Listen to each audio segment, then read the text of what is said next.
I'm Masayuki Sohgawa from Niigata University, Japan. My presentation is about the microcantilever with nickel chromium thin film strain gauge for biological applications. This is outline of my talk. The microcantilevers for bio application has attracted much attention recently because of the high sensitivity. So typically, the diffraction of microcantilever is detected by optical methods, such as laser Doppler biometer and optical lever system. However,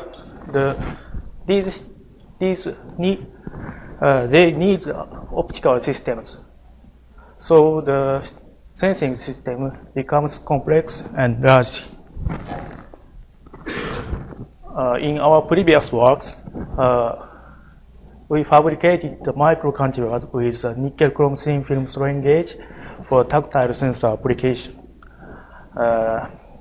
It has high thermal stability because the temperature coefficient of resistance can be controlled to be almost zero.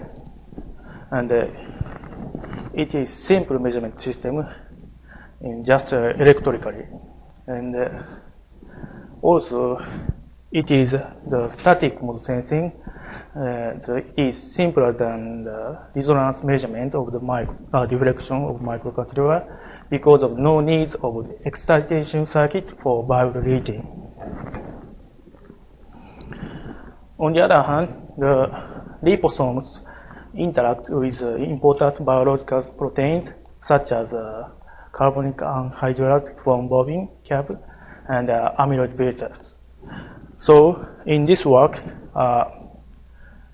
we apply the microcantilever for biomeasurement such as biological proteins.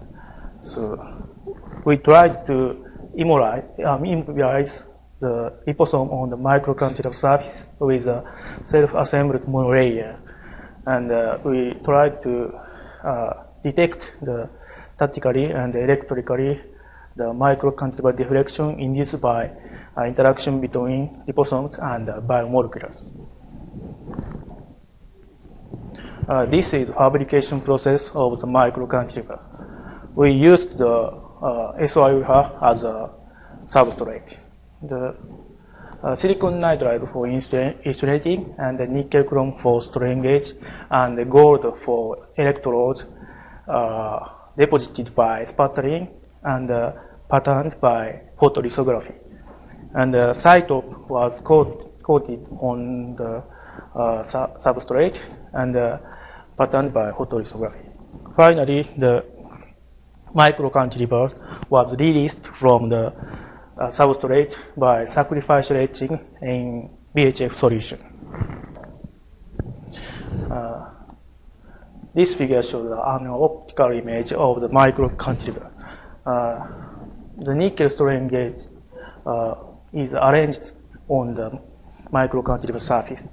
The size of the microcantilever are shown here, and the initial resistance is about 5 kilo. This figure shows the SEM image of microcantilever. The cantilever have upward deflection, so the solution can easily get through the underneath of a microcantilever.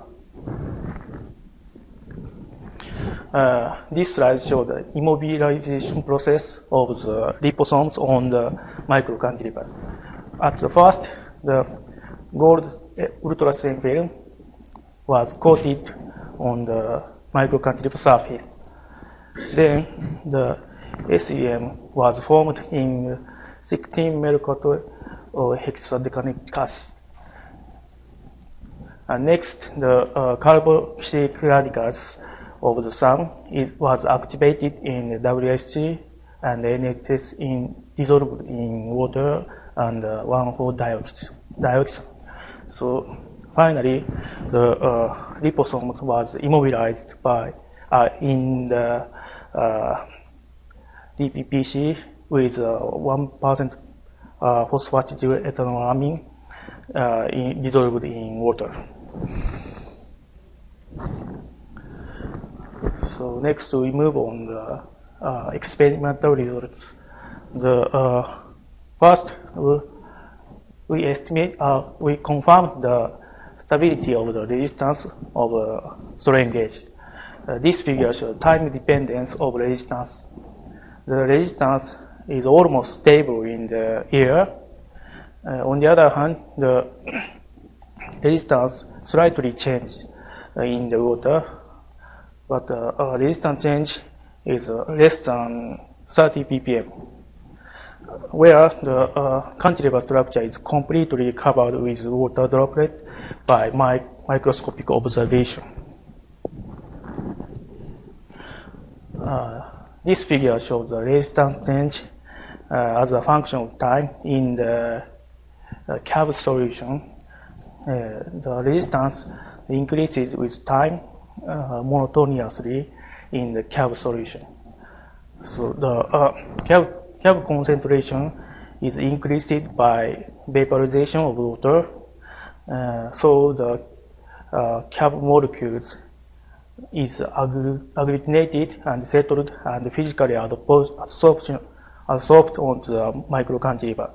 So the microcantilever bent downward by the weight of molecules. So we can estimate the resistance change by absorbed weight by this equation, where K is gauge factor of NiCr, G is gravitational acceleration, and E is Young's modulus of cantilever. The adsorbed weight is estimated to be 11 microgram by the resistance change. On the other hand, the weight of molecules in droplet is about 17 microgram from the curve concentration and molecular weight and the volume of droplet.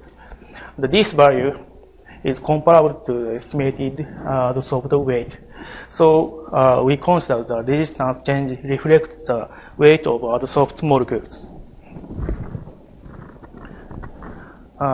Next, we tried to measure the amyloid beta fibril growth. In the previous works, the amyloid beta fibril growth occurs over 1 or 2 hours. So, however, the long-time measurement is difficult, but because of the evaporation of water solvent. And moreover, the concentration change and the resistance is changed by the surface tension of water. So for long-time measurement, we need to prevent evaporation of water. So to prevent evaporation, we fabricated the droplet chamber of PDMs with cover glass. So like this figure. So this figure shows the fabricated PDMs chamber. The chamber volume is about 7 microliter. This figure shows the resistance change as a function of time in the amyloid beta solution. We can measure continuously without evaporation for 1 hour. And resistance increases with a saturated curve in amyloid beta solution. The estimated value of estimated value of the weight on the microcantilever is about 7 microgram from the resistance change, but the molecule weight in the amyloid beta solution is about 1 microgram. It is smaller than estimated value. So we observed the surface of microcantilever. This is the same image of the microcantilever after measurement. The amyloid beta fibrils grew on the microcantilever surface.